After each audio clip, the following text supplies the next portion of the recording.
ใบเนาะตอนนี้ก็มาหั่นปลาเผาหั่นปลาเผากับบ่มีหยังหลายมีประเภทอันต้มยำประเภทอันตำเนี่ยก็มีนะเบิ่งเอา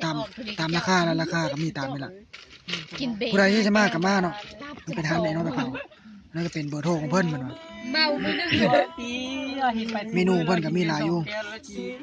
เบิ่งเอาตามนี่ล่ะเมาจะชอมื้อจะได้ชอมื้อต่อมาไปกินอันนี้ก็เป็นอัน ต่อมาพี่จะ ประ ได้ เภทเพียงโอนว่าปลาเผากับตำ 4-5 คนก็หลังนี้กับ ส่วนพวกนี้ก็เป็นหมู่ของข้าพเจ้าเองชื่อว่าทานยงศิริยะ เมานี่ประมาณทางเพิ่นก็สิเป็นแบบว่าตูบเนาะลักษณะแบบตูบอะนะอันนี้ก็บรรดาผู้คนที่มากะมานำผู้บ่าวผู้สาวเอาแหละก็มานำผู้บ่าวผู้สาวเอาแหละประเภทอันตูบก็เป็นตูบจะลุบแต่บ่เข้าใจกันเด้ว่าเขาเฮ็ดแบบนี้เพื่อหยัง